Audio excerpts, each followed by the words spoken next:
অসমীয়া মুছলমানৰ ছোৱালীক বাংলাদেশলৈ বিয়া দিছে, বাংলাদেশীৰ লগত বিয়া দিছে। মই স্পষ্টকৈ ক'ব বিচাৰিছো, আমাৰ দৃষ্টিত আজিলৈকে কিন্তু অসমৰ অসমীয়া মুছলমানৰ ছোৱালীক বাংলাদেশত বিয়া দিয়াৰ কিন্তু আমাৰ দৃষ্টিত কিন্তু দেখা নাই। যদি আপোনাৰ ওচৰত প্ৰমাণ আছে সেইখিনি ৰাজহুৱা কৰক, অন্যথা আপোনাৰ ওচৰত যদি প্ৰমাণ নাই, এয়া কেৱল এক আভুৱা ভৰা কথা, এয়া কেৱল এটা ৰাজনৈতিক দলক কৰিছো যে জ্যেষ্ঠ এজন অধিবক্তা হয়, এজন অভিজ্ঞ ব্যক্তি হয়, যথেষ্ট অসমৰ সমাজ জীৱনৰ আপোনাৰ জ্ঞান আছে, অন্তত প্ৰকৃত সমস্যাৰ হকে মাত দিয়ক, প্ৰকৃত সমস্যা সমাধান কৰাৰ ক্ষেত্ৰত মাত দিয়ক। নমস্কাৰ, মই বাবুল আলী হাজৰিকা সকলোকে আন এটা ভিডিঅ'লৈ স্বাগতম জনাইছো আৰু খুব কম সময়ত ভিডিঅ'টো শেষ কৰিম। সকলোৰে সহযোগিতা কামনা কৰিছো। অসমৰ জ্যেষ্ঠ অধিবক্তা নেকিবুৰ জামানৰ আজি এটা সংবাদমেল চাইছিলো আৰু সংবাদমেলটো চাই পেলাই তেওঁ একাংশ বক্তব্যৰ মোৰ ডিমত আছে কাৰণে সেই ডিমতকেইটা প্ৰকাশ কৰিবৰ কাৰণে লাইভত আহিছো আৰু তেখেতলৈ দুটামান প্ৰশ্ন আছে। সকলোৱে ভিডিঅ'টো শ্বেয়াৰ কৰি যাতে নেকিবুৰ জামানৰ কাষ চপাই যাতে তাৰ উত্তৰ দিব বুলি আমি আশাবাদী। তেওঁ আটাইতকৈ এটা গুৰুত্বপূৰ্ণ কথা কৈছে যে অসমৰ অসমীয়া মুছলমানৰ ছোৱালীক বাংলাদেশলৈ বিয়া দিছে, বাংলাদেশীৰ লগত বিয়া দিছে। মই স্পষ্টকৈ ক'ব বিচাৰিছো, আমাৰ দৃষ্টিত আজিলৈকে কিন্তু অসমৰ অসমীয়া মুছলমানৰ ছোৱালীক বাংলাদেশত বিয়া দিয়াৰ কিন্তু আমাৰ দৃষ্টিত কিন্তু দেখা নাই।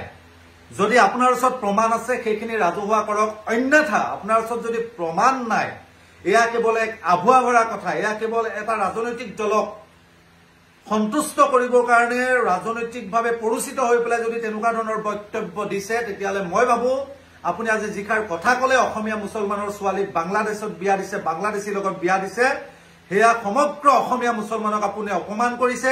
আৰু যদি মিছাকে কৈছে আপুনি, তেতিয়াহ'লে তাৰ সমান্তৰালভাৱে আপুনি অসমীয়া মুছলমানৰ ওচৰত ক্ষমা খোজা উচিত। দ্বিতীয়তে যে আপুনি খুব কৈ আছে অসমীয়া মুছলমান আমুকৰ পৰা ভাগ হৈ থাকিব লাগে, আমুক কৰিব লাগে, মই আপোনাক কেইটামান কথা সোঁৱৰাই দিব বিচাৰিছো নেকিবুৰ দা।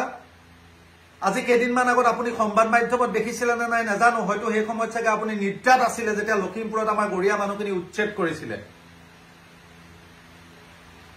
আজি বিভিন্ন জেগাত, আজি যে এই বিলাসীপাৰাত এই আপোনাৰ ধুবুৰীৰ কিমান দেশী মানুহ যে উচ্ছেদৰ বলি হৈছে, এইবিলাক আপুনি দেখিছেনে নাই? আপুনিতো মৌন, আপুনিতো একো মন্তব্য দিয়া নাই। বৰঞ্চ গোলাঘাটৰ উৰিয়াম ঘাটত যি আমাৰ গৰীয়া মুছলমানৰ গাঁও আছিলে, পাংগাল মানুহ আছিলে, পাংগাল মানুহখিনিক ইতিমধ্যে উচ্ছেদ কৰিছে, উচ্ছেদৰ বলি হৈছে। আকৌ গৰীয়া যিখন গাঁও আছে উৰিয়াম ঘাটৰ বনাঞ্চলত, সেই গাঁওখনলৈ উচ্ছেদৰ জাননী দিছে। এই কথাখিনি আপুনি গম পায় নে নাপায়? আপুনি এইবিলাক দেখিছিলেন নে যে লখিমপুৰত উচ্ছেদ কৰাৰ পাছত তাত কেৱল ধৰ্মীয় দৃষ্টিভংগীৰে একাংশক খিলঞ্জীয়া বুলি পেলাই মাটিৰ পট্টা দিছিলে, কিন্তু আমাৰ থলুৱা অসমীয়া মুছলমানখিনিক কিন্তু ধৰ্মীয় দৃষ্টিভংগী চাই পেলাই মাটিৰ পট্টা নিদিলে। সেই কথাটো আপুনি জানে নে নাজানে? সেইবিলাক জানিও আপুনি কিয় মৌন?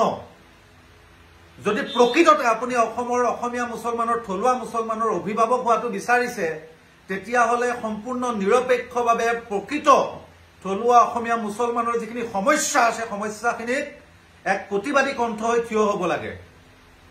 অন্যথা এনেকুৱা আভুৱা ভৰা কথা, অসমীয়া মুছলমানৰ ছোৱালীক বাংলাদেশত বিয়া দিছে, আমুক, এইবিলাক বন্ধ কৰিব লাগে, আমুক কৰিব লাগে, তামুক কৰিব লাগে, এইবিলাক কথা এনেকৈ কৈ থাকিলে কিন্তু আমি নিশ্চিতভাৱে বুজি উঠিম যে আপুনি কোনোবা ৰাজনৈতিক দলক সন্তুষ্ট কৰিবৰ কাৰণে এনেকুৱা ধৰণৰ আভুৱা ভৰা কথা কৈছে।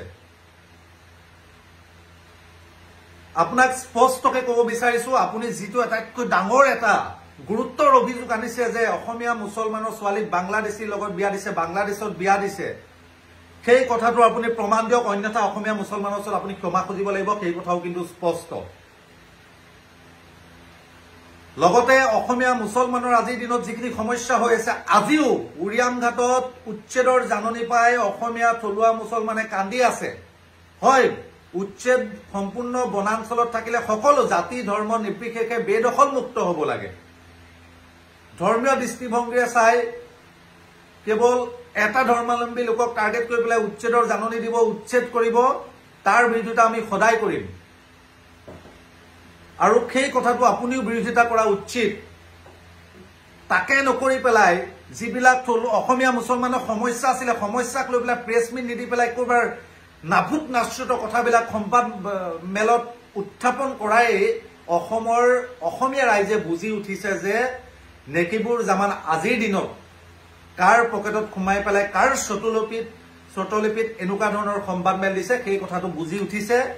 নেকিবুৰ দা আপোনাক ৰিকুৱেষ্ট কৰিছো যে জ্যেষ্ঠ এজন অধিবক্তা হয়, এজন অভিজ্ঞ ব্যক্তি হয়, যথেষ্ট অসমৰ সমাজ জীৱনৰ আপোনাৰ জ্ঞান আছে, অন্ততঃ প্ৰকৃত সমস্যাৰ হকে মাত দিয়ক, প্ৰকৃত সমস্যা সমাধান কৰাৰ ক্ষেত্ৰত মাত দিয়ক। অসমীয়া মুছলমানৰ ৰাজনৈতিক অধিকাৰ, চাৰিত্ৰিক অধিকাৰ, অসমীয়া মুছলমানৰ যি আজি উচ্ছেদৰ বলি হৈছে এইখিনিৰ বিৰোধিতা কৰক, এইখিনিৰ বিৰুদ্ধে মাত দিয়ক। অসমীয়া মুছলমানক যদি কোনোবা বনাঞ্চলত আছে উচ্ছেদ কৰাৰ পিছত সংস্থাপন কৰাৰ পক্ষত মাত দিয়ক আপুনি। এনেকুৱা ধৰণৰ নাভুত নাশ্ৰুতৰ কথাই কিন্তু সমাজখন বিশৃংখলতাৰহে সৃষ্টি কৰে, সেই কথা কিন্তু নিশ্চিত। ধন্যবাদ। জয় অসম।